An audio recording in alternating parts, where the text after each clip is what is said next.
Jede Woche spreche ich mit Unternehmern, die mehrere tausend Euro in Google Ads oder die Neukundengewinnung stecken und das oftmals einfach alleine, nicht mehr mit einer Marketingabteilung oder dann gegebenenfalls mit einer Agentur. Und wenn die Person oder die Unternehmer das mit einer Agentur machen, dann sehe ich es auch so oft, dass es einfach falsch umgesetzt wird, dass das Budget einfach verbrannt wird. Und um das zu verhindern, habe ich jetzt hier mal wieder eine Case Study vorbereitet, wo wir gleich an meinem Bildschirm reinstarten, über einen Kunden, also ein Bauunternehmen, was wir jetzt seit 8 Monaten ungefähr betreuen. Und in der Zeit haben wir 1,17 Millionen schon festgeschriebene Umsatz für dieses Unternehmen erwirtschaftet über Neukundengewinnung mit zum Beispiel Google Ads. Und wie wir das gemacht haben, breche ich jetzt hier Schritt für Schritt mal runter. Die Case Study habe ich hier für euch in ein Google Docs Dokument vorbereitet und das könnt ihr natürlich auch wieder kostenlos downloaden. Ist einfach in der Videobeschreibung unten unter dem Video verlinkt. Es geht hier vor allem darum, wie wir mit Google Ads, also einem Neukundenkanal, diese 1,17 Millionen Euro Umsatz erwirtschaftet haben für das Bauunternehmen. Hinzu kommt, man muss noch sagen, das ist nicht alles. Gerade sind noch 1,8 Millionen aktuell in Angeboten rausgeschickt. Das ist noch nicht festgeschrieben. Hier geht es gerade anzuleihen um diese 1,17 Millionen, die schon festgeschrieben sind, wo wir wissen, okay, das wurde in dem Zeitraum auf jeden Fall umgesetzt. Fangen wir mal mit der Problemstellung des Kunden an. Was wir auch häufig haben, ist, dass die Kunden bereits mehrere tausend Euro im Monat in Google investieren, oft schon über eine Werbeagentur, die dann aber nicht so gut performt, manchmal auch noch alleine, also dass die Kunden einfach sagen, okay, wir probieren es alleine aus. Ist in der Regel der schlechteste Fall, weil es mittlerweile schon kompliziert ist, eine Kampagne profitabel aufzusetzen. Zum Beispiel sah das Reporting bei der vorigen Agentur auch so aus, dass sie nur Klicks und Impressionen sich darauf bezogen haben, dass keine wirklichen Daten und Conversion-Daten, also wirklich harte KPIs genannt wurden. Die Kosten pro Conversion, also pro Anfrage, immer wenn ich von Conversion rede, rede ich von Anfragen, also Kontaktanfragen via Lead-Formular oder Telefon, lagen dabei 1053 Euro pro Anfrage und dann kommt natürlich noch die Agenturpauschale hinzu. Die Strategie war nicht zeitgemäß. Es wurden zu viele Phrase-Match- und Board-Match-Keywords genutzt, direkt am Anfang ohne vernünftiges Tracking. Conversion-optimierte Landingpage gab es nicht, es wurde einfach auf die Homepage weitergeleitet. Es gab keine sinnvolle Anzeigenstruktur. Und auch das Angebot, also wenn man abseits von Google Ads mal guckt, wurde das Angebot nicht richtig kommuniziert. Und das sind teilweise auch Sachen, man muss nicht nur in den Account reingehen, sondern auch das Angebot des Kunden sich angucken und dahinter weiter gucken, was man noch da optimieren kann, weil oftmals ist das Geklicke im Account gar nicht so wichtig, wenn das Angebot nicht passt. Ja, wie sind wir überhaupt auf den Kunden bzw. den Betrieb aufmerksam geworden? Wir haben die Ads gesehen und dementsprechend auch das Potenzial, was dahinter steckt, durch eine oberflächliche Analyse. Dann habe ich ein Video vorbereitet, wo ich ein bisschen auf die Probleme eingegangen bin, habe das per Mail an den Kunden geschickt, an den Geschäftsführer und daraufhin hat er sich auch hier gemeldet. Ich habe das alles mal verlinkt, ich werde jetzt nicht alles vorlesen, aber er hat dann zum Beispiel geschrieben, dass er eine Agentur aktuell hat, auch schon ein Werbebudget von 2.000 Euro monatlich tatsächlich ausgibt, 2.000 bis 3.000 Euro teilweise sogar, aber nicht mit der Leistung zufrieden ist und einfach nicht die Ergebnisse bekommt, die er sich erhofft und das Ganze halt einfach nicht profitabel ist. Das Problem hier war also, dass er schon seit mehreren Jahren sich an Google Ads versucht, aber das Ganze nicht profitabel bis jetzt auf die Beine gestellt bekommen hat. Auch nicht mit einer professionellen Agentur, die ihn betreut. Wie sah das Ganze dann aus in Zahlen? Hier habe ich mal so eine Statistik aus dem Google Ads Account gescreenshottet. Das war der 1. Januar 2025. Ich habe diese Sachen davor jetzt nicht mit reingenommen, die waren auch alle nicht gut. Es geht sich hier vor allem darum, wo wir übernommen haben. Und im Januar war das dann zum Beispiel so, da hat er 2.000 Euro, also 2.107 Euro in Google Ads investiert und hat dann 2 Conversions dafür bekommen, also 2 Anfragen. Man muss hier aber nochmal aufpassen, diese Conversions oder diese Anfragen waren keine richtigen Anfragen, also eine davon zumindest nicht. Die eine wurde als Kontaktformular abgeschickt gemessen, das heißt, es wurde eine Anfrage gestellt. Die andere war aber ein Button-Click. Und einen Button-Click sollte man nie als Anfrage in ein Reporting mit reinnehmen, weil ein Button-Click auch einfach sein kann, dass jemand zum Beispiel aufs Kontaktformular abschicken klickt, das Datenschutzhäkchen aber zum Beispiel noch nicht angekreuzt ist und der Button-Click dann nicht zur Anfrage geführt. Oder wenn der Button-Click einfach dann zu einem Kontaktformular hinführt. Muss man groß von unterscheiden, ob das jetzt wirklich eine Anfrage war oder nicht. Und wenn man das falsch trackt, dann wird es in den Daten auch erstmal falsch wahrgenommen oder angezeigt. Das heißt, im Prinzip war es hier eigentlich eine Conversion oder eine Anfrage für wahrscheinlich 2.000 Euro sogar, wenn es im schlechtesten Fall.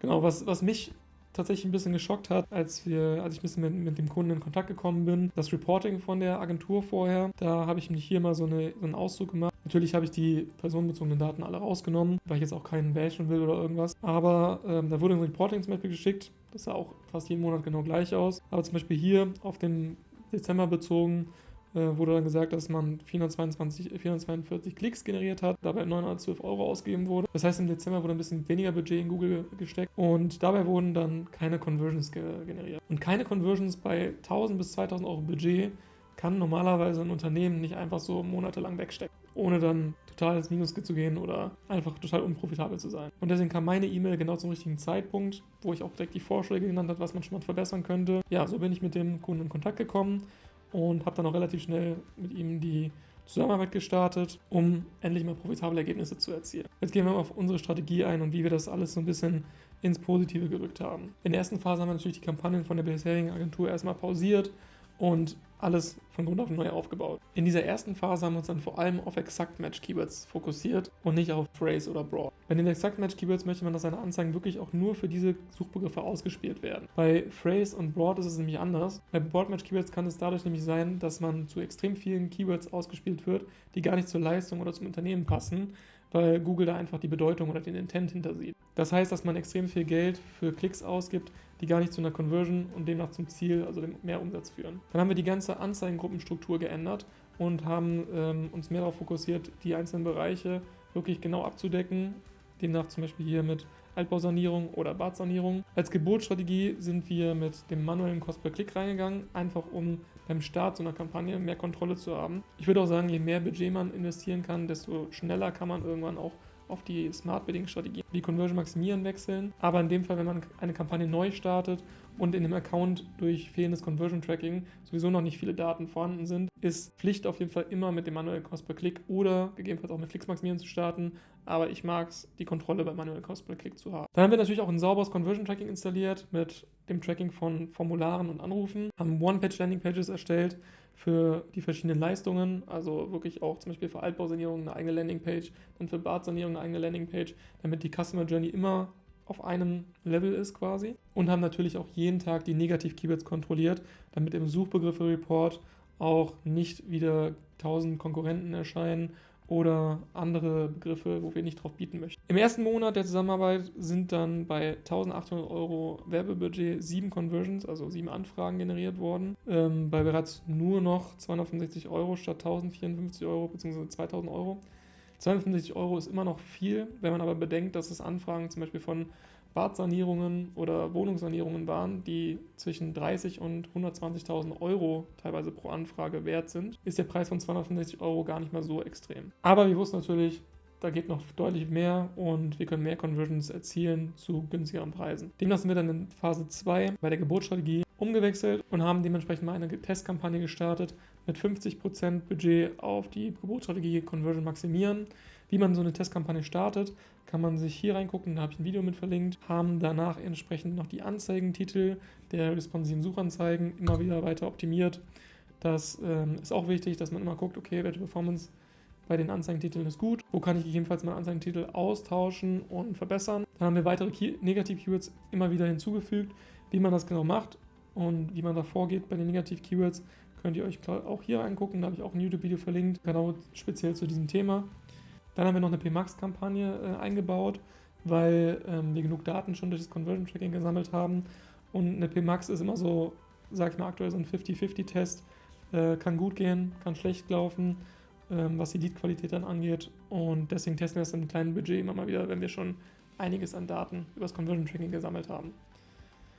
Genau, 4 Monate nach der Zusammenarbeit sah es dann so aus. Wir hatten 3.000 € Werbebudget in dem Monat, Juli investiert, haben 130 € nur noch pro Conversion gezahlt, also schon wieder die Conversion halbiert und entsprechend richtig große Aufträge an Land gezogen. Und in Phase 3, also alles, was 90 Tage plus danach war, man muss hier dazu auch sagen, diese Phasen, die verschieben sich je nach Kunden auch so ein bisschen und je nach Branche, weil manche Accounts schneller optimiert sind, hängt natürlich auch viel von dem Budget ab, was man reinsteckt. Wenn man viel Budget reinsteckt, also viel Budget ist 5.000, 10.000 plus im Monat, dann kriegt man natürlich auch viel bessere und schnellere Daten, die man dann wieder verwerten kann, um die KI oder die AI im Algorithmus zu trainieren. Genau, hier haben wir dann die Conversion-Maximierungsstrategie komplett übernommen, weil wir gesehen haben, der Test lief richtig gut und die neue Geburtsstrategie sammelt dann auch aktuell noch extrem viele Daten. Wir haben jetzt noch nicht auf Ziel Cost per Action umgestellt, weil sich der Cost per Action immer noch runter angleicht.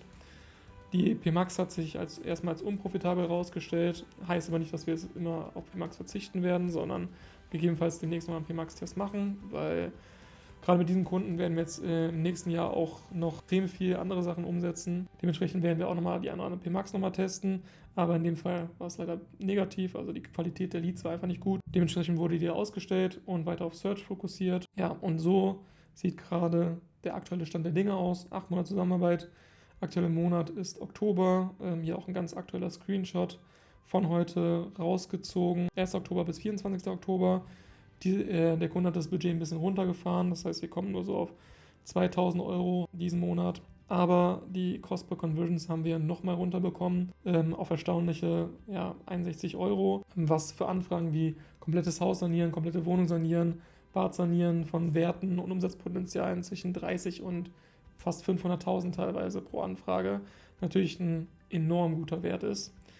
Und hier nochmal zur Übersicht, also die Ergebnisse auf einen Punkt gefasst. Hier haben wir uns 2 Anfragen, davon gegebenenfalls sogar nur eine, die echt ist. Und aktuell haben wir 24 Anfragen, wie in dem Screenshot hier zu sehen. Wobei man auch sagen muss, 4 Anfragen sind jetzt durchs Tracking so ein bisschen verloren gegangen. Also wir haben natürlich mal offline nachgeguckt in den One-Page-Seiten und im Telefontracking. Da waren noch 4 Anfragen mehr eingegangen. Das heißt, der echte Wert sind 28 Anfragen für diesen Monat bisher. Und ja, Kosten hatten wir im Januar pro Anfrage 1.054 oder gegebenenfalls sogar 2.000. Und aktuell sind es 61 Euro, beziehungsweise wenn man den Offline-Wert, also den echten Wert nimmt, 52 Euro pro Anfrage. Was heißt das jetzt im Grunde für den Kunden? Mit unserer Wachstumsstrategie für die Bau- und Energiebranche hat dieses Bauunternehmen oder dieses Sanierungsunternehmen bereits jetzt festgeschrieben für dieses Jahr während der Zusammenarbeit 1.170.000 Euro Umsatz. Wenn man bedenkt, dass vorher nur Minus gemacht wurde und was für Opportunitätskosten quasi entstanden wären, wenn wir ihn nicht angeschrieben hätten oder ihn nicht kontaktiert hätten und mal angeboten hätten, das ganze System für ihn umzusetzen, hätte er nicht nur weiter Geld verloren, sondern auch mindestens diese 1,17 Millionen Umsatz verpasst. Ausstehend sind, wie gesagt, noch Angebote im Wert von 1,8 Millionen gerade.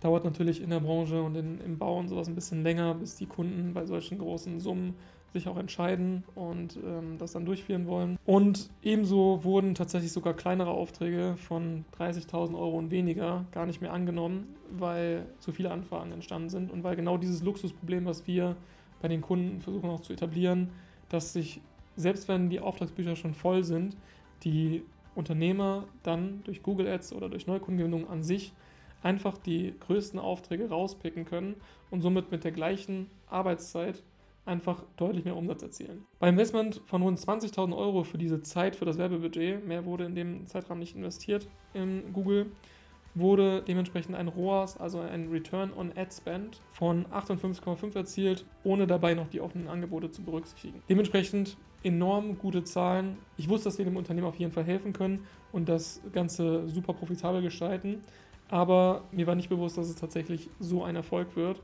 Deshalb habe ich das jetzt auch mal hier als Case Study festgehalten, dass einfach mal gezeigt wird, was ist möglich. Das sind reale Zahlen. Ich habe gestern mit dem Kunden gesprochen, habe mir die ganzen Zahlen durchgeben lassen. Da wird auch noch ein ausführliches Testimonial-Video folgen. Ich bin wahrscheinlich nächsten Monat bei dem Kunden. Und ja, also einfach mal festgehalten, was man erreichen kann, wenn man alles wirklich mal einen Schritt weiterdenkt und ein bisschen besser umsetzt als die Allgemeinheit.